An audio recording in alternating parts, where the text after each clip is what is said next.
So today I have with you our industry experts, Mr. Manu and Dhara. Welcome. Thank you, Sylvie. So I heard that there's changes in the economic substance regulation. Yeah. So can you highlight a few areas where the changes are made in the law? Yeah, sure, Sylvie. It will not be possible for me to highlight everything. But there are many changes. But even the basic things like the change in the definition of the licensee, that's a basic thing. And then there are a lot of exemptions, a lot of exempted categories. Many businesses are exempted in this one. Then there are a lot of relevant activities. There are 9 relevant activities. Out of that, there are many changes in some of the relevant activities. So mainly 4 activities are changed. The treatment of the relevant activities are changed. Then even the assessing authority totally changed. Then powers, even the notification procedure, we have already submitted the notification for the year 2019. Yes. Now we have to resubmit it. And then the reporting procedure changed. Like that, there are many changes, even the penalty amount is changed. So we will have a detailed session. We need some more time to explain in detail. Okay. So we'll have a detailed session for the covering the entire changes in the regulation. So with that note, do you mean that the entire law is changed? Yes, Ravi. The law which was released in the year 2019 is totally removed. So earlier the cabinet resolution number 31 and decision number 58 that is replaced by the new regulation, that is cabinet resolution number, that is 57. Same time there was another decision number 215 that is changed to decision number 100. So like that, totally the law itself is removed and replaced with a new regulation. Now coming to the applicability, I'll ask to Dhara. Is there a change in the basic applicability of the law on the licensee itself? Can you explain on that, please? Yes, you correctly mentioned. The licensee, as per Cabinet Resolution 31, meant natural and juridical person carrying out relevant activity, whether it's mainland free zone or financial free zone. Whereas now, as per Cabinet Resolution 57, the natural licensee has been completely removed. So there is no more natural person who would be termed as a licensee. It would be only juridical person which will fall into the definition of licensee. So that's the major change which has happened with the new law. Also, the juridical person is now very clearly defined as any entity which is either incorporated in UAE or outside UAE, as well as unincorporated partnerships are also included within the scope of licensee's definition, which would mean either general partnerships or limited partnership. So this is the major change which has happened with new law coming into place. We have detailed definitions and the scope has been widened up. Yes, so I can add some examples to that one. Even the individuals, sole establishments, trusts or foundations, all those are not coming under the regulation. They are out of scope, not exempted, they are out of scope. Yes, correctly mentioned. Yeah. Now we'll have to start linking the VAT concepts here as well, like exempted category, out of scope. Yeah, that is right. Even an example, suppose I am an individual and I have a sole establishment license, maybe in any of the free zones. If I conduct a relevant activity, earlier in the regulation, the law was applicable for me, but now it is not accepted.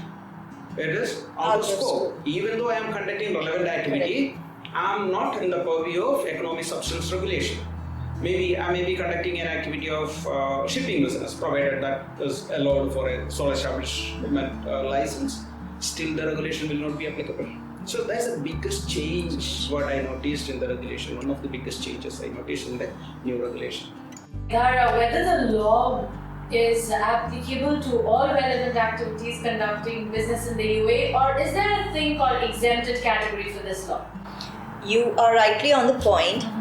We in the earlier laws also we had something known as exempted category, but that was restricted only to those entities where 51% or more of its holdings were held by government entities. It could be federal government or any government of any emirate.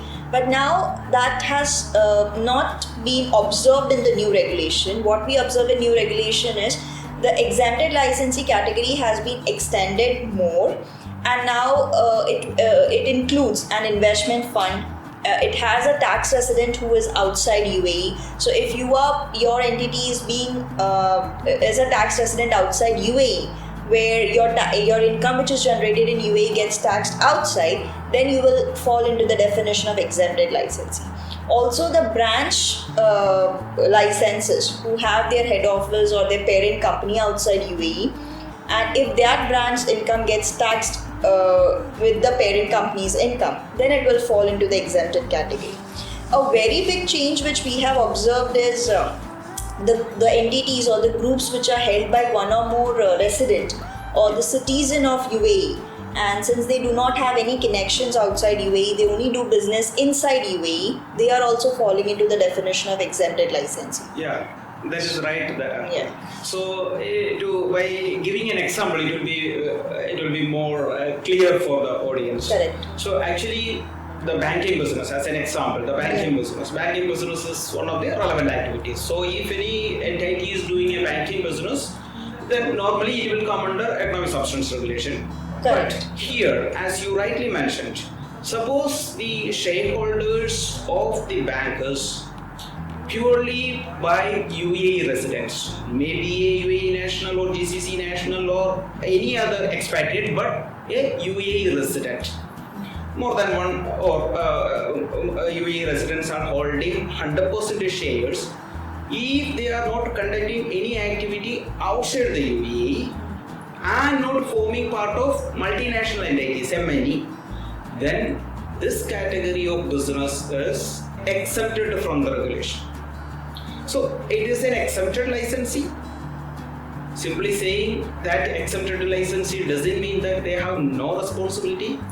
They have responsibility. Definitely, they do have some responsibility to claim their status as an exempted license. Correct. Correct. So for that purpose, it is very much important that they have to submit the notification. Correct. With supporting documents proving that it is an exempted category of business. Yeah, that is one of the important or major changes what we have seen. Now, proving the evidences or to claim the status is a very important thing. Again, documents are playing a main role. The documents were playing a main role, but now this by widening the scope of exempted licensees, now they'll have to claim the status of it. They'll have to prove the evidence, and that needs to be submitted along with notification. Along with the notification itself. Otherwise, there is penalty. Anyway, we will explain those penalty processes later. Yeah, later in detail.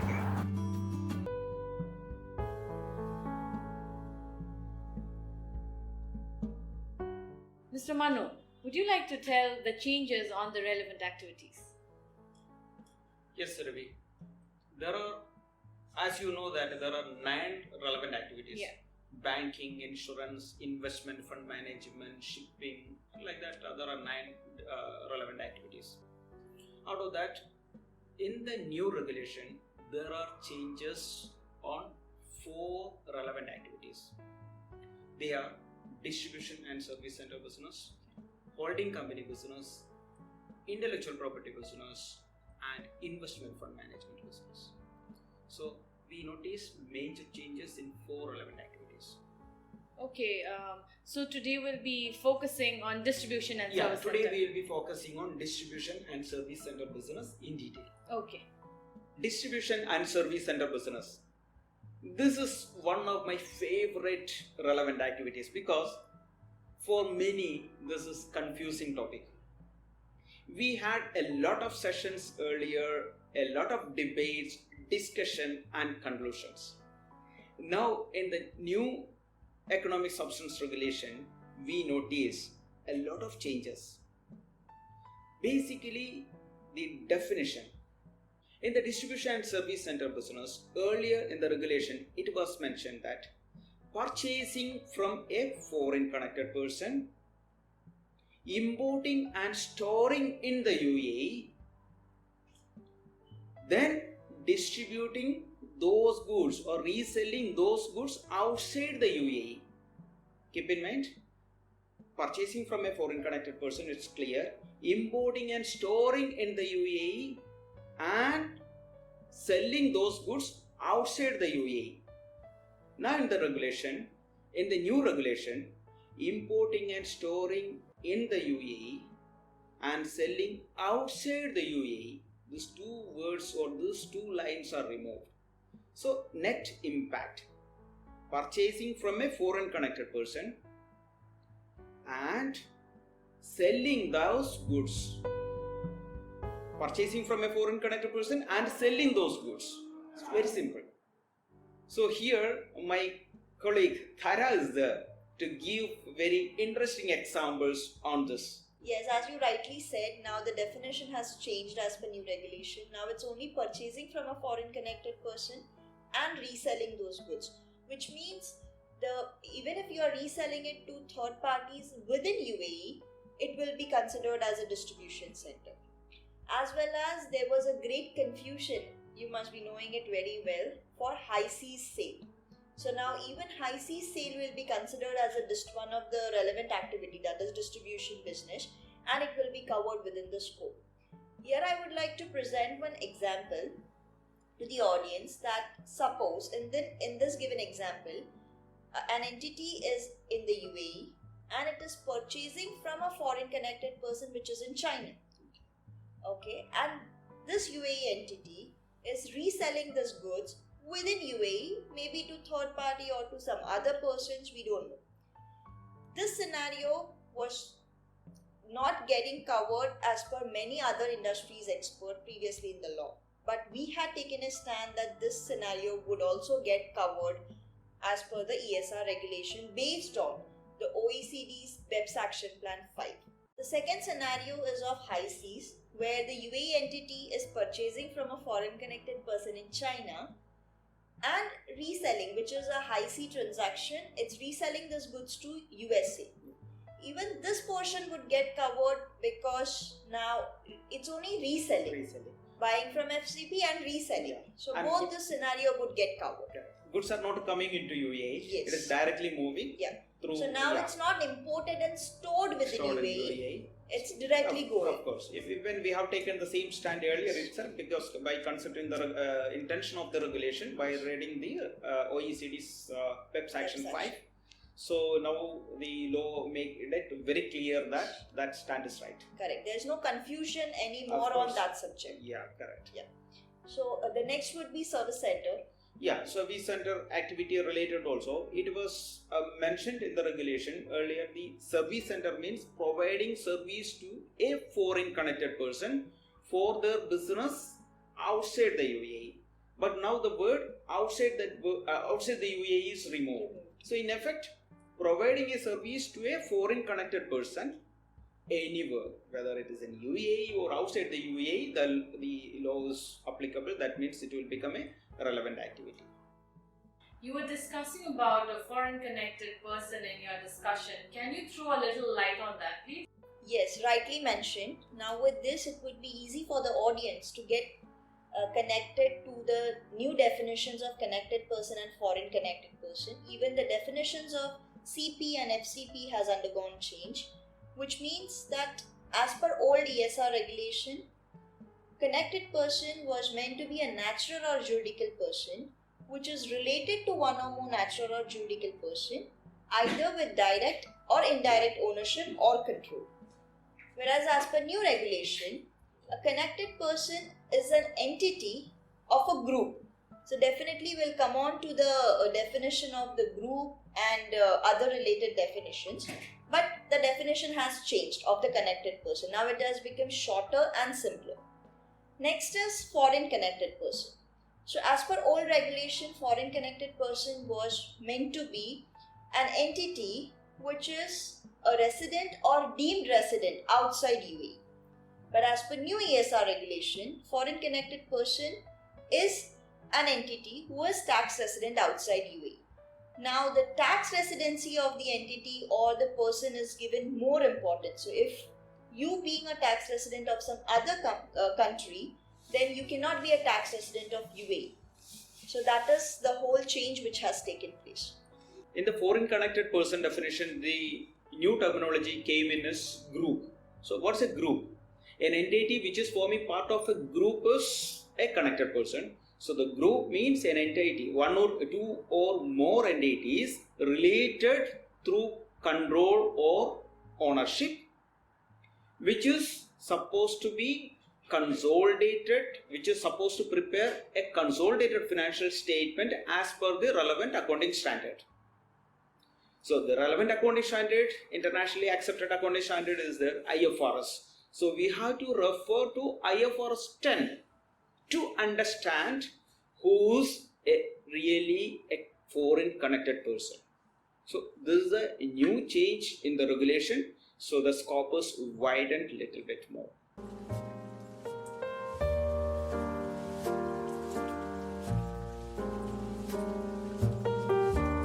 So the first relevant activity that we are taking on today's episode is intellectual property business. So Mr. Manu, can you highlight on the changes? Yes, Ravi. On intellectual property business activity, that is one of the relevant activities also, the changes there. So in this activity, the main changes that on high risk intellectual property business. In the previous regulation, that is regulation number 31, there were two conditions. If any one of the two conditions satisfied, then it will become a high risk intellectual property business. The first part is A. Did not create the intellectual property in an intellectual property asset which it holds for the purpose of its business. B. Acquired the intellectual property asset either from a connected person or in consideration for funding research and development by another person situated in a country other than the state. And C. Licenses or has sold the intellectual property asset to one or more connected persons or otherwise earn separately identifiable income from a foreign connected person in respect of the use or exploitation of intellectual property asset.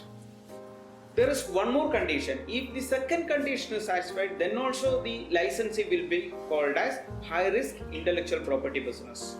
What's that condition?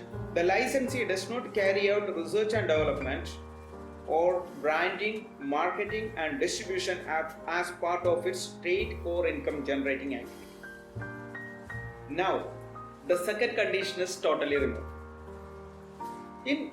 Earlier in the previous regulation, in case if any business which created the intellectual property by its own but not acquired from a foreign connected person or funding is not done by a related party or the foreign connected person or even not licensed to someone or not earned income from a related party or a foreign from a connected person, then it will not become a high risk IP, but it has to look for the second condition.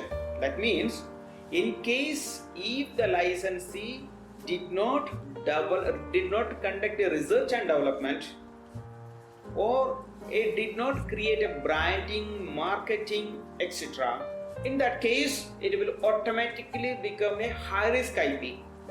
Now that condition is removed, so the regulation became little more liberal.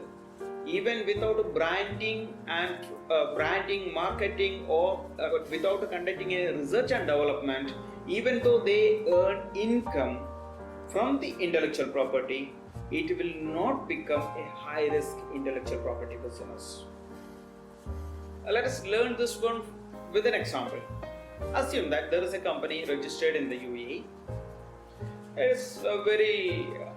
It was registered since maybe many years back, maybe in 1975 as an example I would like to say. It started a company, maybe a trading industry. It has got a wide range of customers and it developed automatically. Its name became popular in the market and it became a brand. Later stage, a company located outside the UAE, maybe in Oman. That company wants to use the brand of this UAE company. In that case, for the brand, the Oman company will be paying an amount.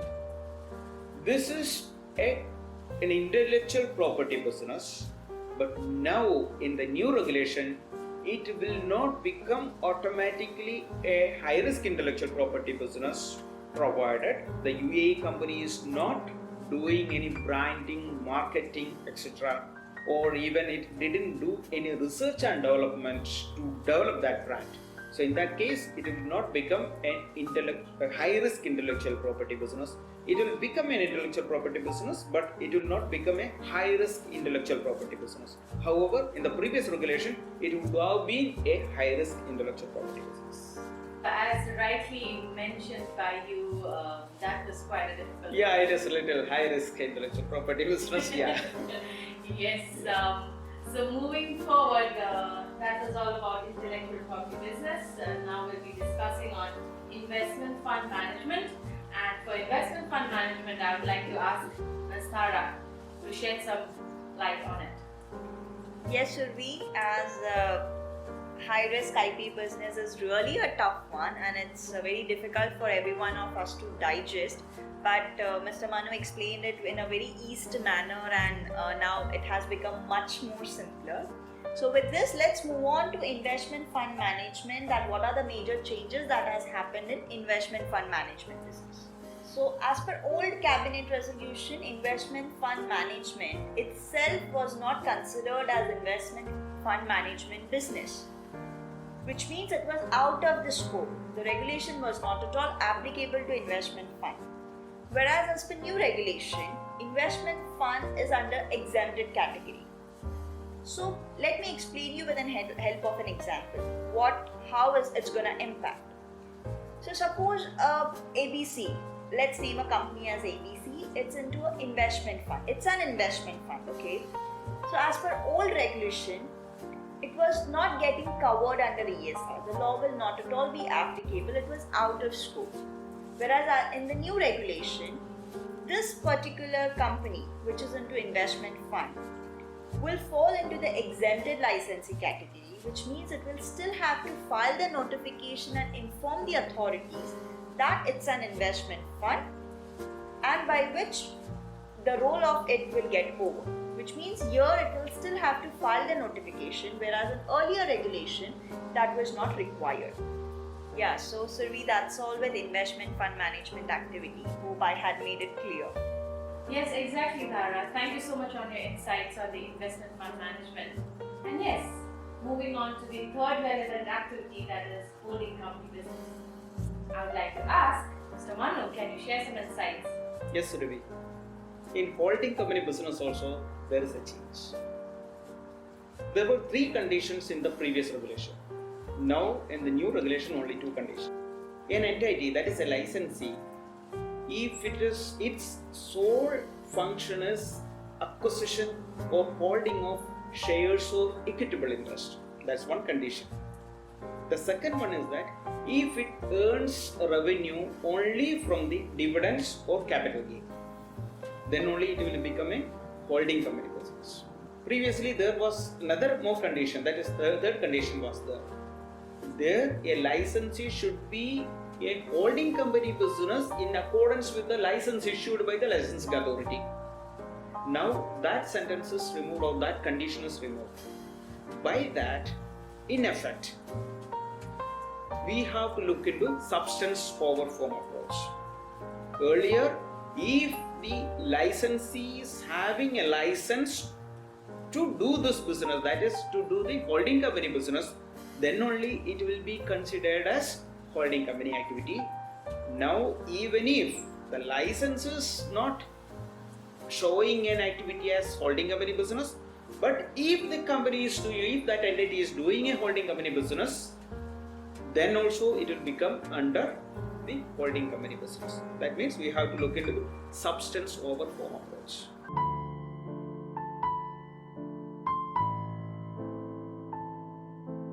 There are a lot of businesses out here in the UAE who's filed the notification. We'd like to know if there are any changes on the notification. Yes, Ravi. That is another major changes in the regulation. We have already submitted the notification. for the year 2019 because different regulatory authority gave different cut-off date to submit the notification. So most of the companies submitted their notification before 30th June 2020 for the year 2019. Now the law is changed. Earlier, the economic substance notification was supposed to be submitted to the regulatory authority.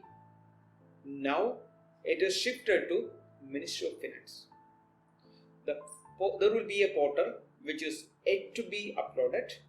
Once it is uploaded, then we have to submit our economic substance notification for the year 2019 through the online portal of Ministry of Finance.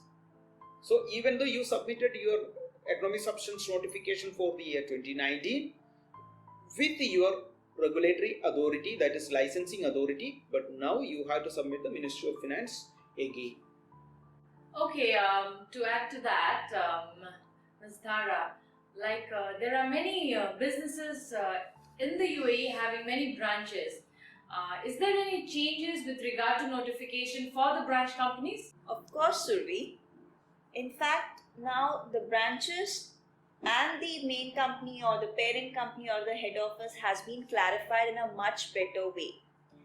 As per old regulation, we had no clarity or there was no definitions as to branch. Also, there was no separate filing or compliant requirement for branches and the parent company. But now we do have it. Let me put it into 3 sections, okay? First part would be branch of a UAE company. So the branch is also in UAE, the head office is also in UAE. So what would be the treatment for such cases? If an entity which is a parent company has its branches in UAE, suppose for example ABC is licensed in Abu Dhabi and it has its branches in other Emirates of UAE. In that scenario, the law says that the branch would be the extension of the parent company, which means in that scenario there would be only one notification and reporting that would be going for the entire group, and that is the responsibility of the parent company. The parent company will have to do the filing requirement based on the relevant activity that either the parent company or all of its branch are doing. So this was case 1. Now let's move on to case 2. Case 2 will be branch of a foreign company, which means that the parent company or the head office is outside UAE and that particular company has its branches in UAE. Now what would be the treatment for such cases? As per the new regulation, the treatment would be, if we have to check first that whether the income or the revenue that is being generated by the UAE branch is getting taxed or clubbed with the parent company's revenue which is outside UAE. If it gets taxed outside UAE, then that particular branch will only have to submit notification, and at the same time it will also have to produce the evidence, which means this branch of UAE will have to take the tax returns, the tax challans for the tax that is paid on this income of the branch company from the parent company, and will also have to submit this evidence to claim the status of exempted licensee. Now what would happen in case the income is not getting taxed with the parent company outside UAE? In that scenario, this branch would be considered as a separate entity like other entities, and it will have to comply with the notification, substance and reporting requirements of the ESR law. The last scenario, that is foreign branch of a UAE company. So the parent company or the head office is in UAE and the branch of this company is outside UAE. For example, say Bahrain or India. Now what treatment should be given in this case? The treatment would be, what law says is, it is not required to include the activities or the revenue of that branch which is outside UAE if the income or the revenue of the branch which is outside UAE is getting taxed in its host jurisdiction, which means suppose the UAE company's branch is in India and that particular income of that Indian branch is getting taxed as per Indian income tax laws, then this income of Indian branch need not be included here with UAE entity for complying with ESR regulation. But what's the scenario if the case is vice versa? If in India it doesn't get taxed, then UAE entity will have to include this Indian branch income for ESR compliance in UAE. Yes, Survi. So that's all with the requirement for branch on parent company as far as new economic substance regulation in UAE is concerned. Okay, well, thank you very much. Okay, moving further, Mr. Mano, let us discuss on the changes of meeting the economic substance test for businesses out here. In the new economic substance regulation, even the meeting the requirement of economic substance test also changed. For example, direction and management of the company. The activity of the company should be directed and managed from UAE itself, and there is a clause added in the new regulation. It doesn't mean that the board of directors or any other member who is responsible for that one need not be a resident in the UAE itself. That clause is newly added. So the residential status of the board member is not relevant in this case. There is another point which was added in the new regulation. In the previous regulation, hope you remember, there should be minimum one board meetings in each financial year. But that clause is removed now. Now what is important? There should be adequate number of board meetings in every financial year. It depends upon the level of activity and volume of the relevant activities carried out by the entity. So, depends upon the number of or the level of the activity or how your operation is going or how you are conducting the relevant activity. It depends upon that you have to conduct conduct the board meetings as well for each financial year. Okay, Dhara, to add to that, is there any more changes on the economic substance test? Of course, Survi, we have changes as far as substance test is concerned. An important change which has been observed is in the outsourcing activity. So you all must be aware that even the previous law had agreed or was allowing to outsource the core income generating activity to be performed by outsourcing companies. Addition to it in the new regulation mentions that we can now outsource, the entities in UAE can now outsource the back office functions.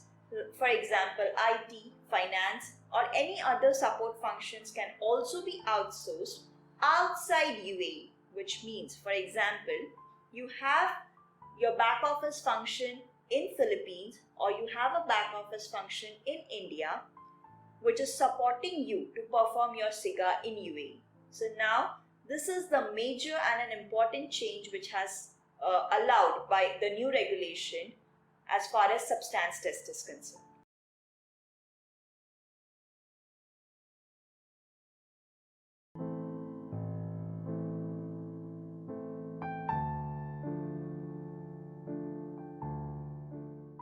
Yes, Survi, before going on to the relevant authorities, their powers and penalties, I would like to bring to the knowledge of audience that there is one more important concept which the compliance for the companies that are in the process of liquidation and winding up.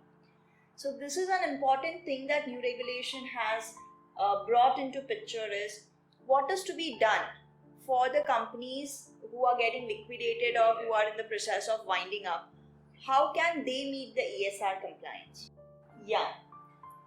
The earlier regulation did not mention anything about those entities or licensees who are liquidated or is in the process of liquidation or winding up. But you must have observed that the circulars or the guidance which was coming out from relevant authorities had a mention about it. So, some of the circulars had clearly mentioned that the entities or the licensees who are getting liquidated or being wound up before the date of filing notification need not require to file ESR notification. Therefore, they would not require to comply with the ESR requirements as well. Whereas, this concept or this point has been taken care in the new regulation. New regulation very clearly states that if an entity or the licensee is in the process of liquidation or winding up, they will have to meet the ESR compliance till the date of that liquidation or winding up, which means either the liquidator or the people who are responsible for this liquidation or the operations of the company will have to ensure that all the ESR compliance in terms of filing notification, meeting the substance requirement and ESR reporting is also met till the date the company is liquidated or is being wound up. So that's the whole change that has taken place. Now let us go back to the authorities. There were two authorities in the previous regulation. One is regulatory authority, the other one is competent authority. Regulatory authority means the authorities which are having certain powers. Of course, in simple terms, they are the licensing authorities. Second one, the competent authority, that is the Ministry of Finance. Now, one more authority is added with this, that is National Assessing Authority. It is nothing other than our Federal Tax Authority, FTA. The assessment of adequacy and appropriateness of resources and assets utilized and expenditure incurred will be reviewed by the new authority, that is National Assessing Authority, Federal Tax Authority. It will review through the documents submitted by the licensees. Earlier, it was supposed to be reviewed by the regulatory authority. That means the concerned licensing authority. Suppose your license is in a free zone, that free zone authority will be reviewing the these requirements, SIGA. But here, Federal Tax Authority will be reviewing it. Okay, so with that, we have three authorities in place with their powers and functions. Along with this, the important role which competent authorities play is exchange of information with foreign competent authority. So what change has taken place in that aspect? Earlier, as per earlier ESR regulation, which is Cabinet Resolution 31, the exchange of information with foreign competent authority will take place in two scenarios. Point 1, where the licensee, which is in UAE, is carrying on high-risk IP business. Point 2, where the foreign competent authority or the information which is shared with foreign competent authority will be of that country where licensee, which is in UAE, has its parent company or ultimate parent company or ultimate beneficial owner. So these were the only two scenarios as per old regulation where the exchange of information was supposed to happen. Whereas as per new regulation, the scope has been widened up.